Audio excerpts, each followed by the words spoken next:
Une pastille vidéo sur les listes à puces et les listes numérotées dans les emails, puisqu'on est sur la série de rédaction d'emails impactants, rédaction plus efficace, plus rapide.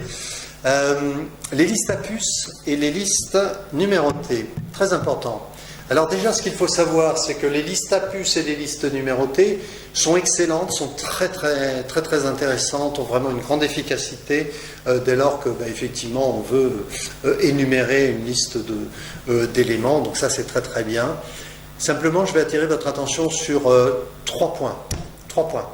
Premier point, n'abusez pas non plus des listes en général, surtout des listes à puces. Parce que les listes à puces, c'est juste de la juxtaposition d'éléments. Dans les listes à puces, vous ne démontrez pas et vous ne montrez pas la relation des éléments entre eux. Et au bout d'un moment, vos mails risquent d'être ressentis comme assez mécaniques, assez froids, assez technocrates.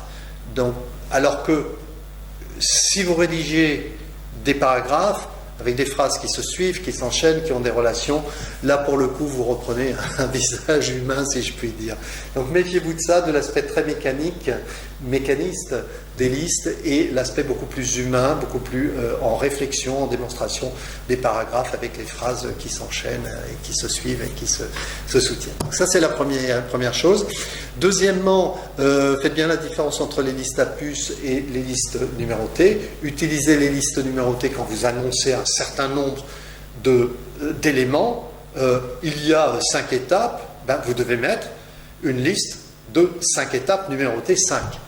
Et vous devrez respecter un ordre des 5 éléments. Si vous avez un premier élément, automatiquement c'est le plus important. Ou en tout cas, vous devrez justifier de l'ordre. L'ordre chronologique, l'ordre d'apparition, l'ordre alphabétique, l'ordre d'importance, etc. Ça, ce sont les listes numérotées. D'accord? Donc les listes numérotées sont très fortes, très puissantes, mais il faut les contrôler et expliciter cette puissance. Les listes à puces, on a le même point.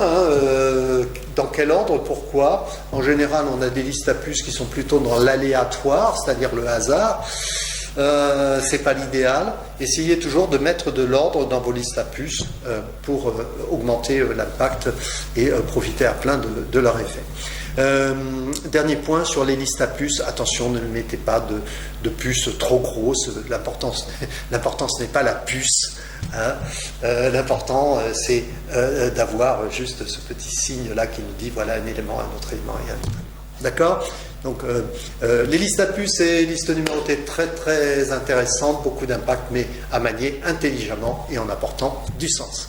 À très bientôt, je compte sur vous, comptez sur moi. À bientôt.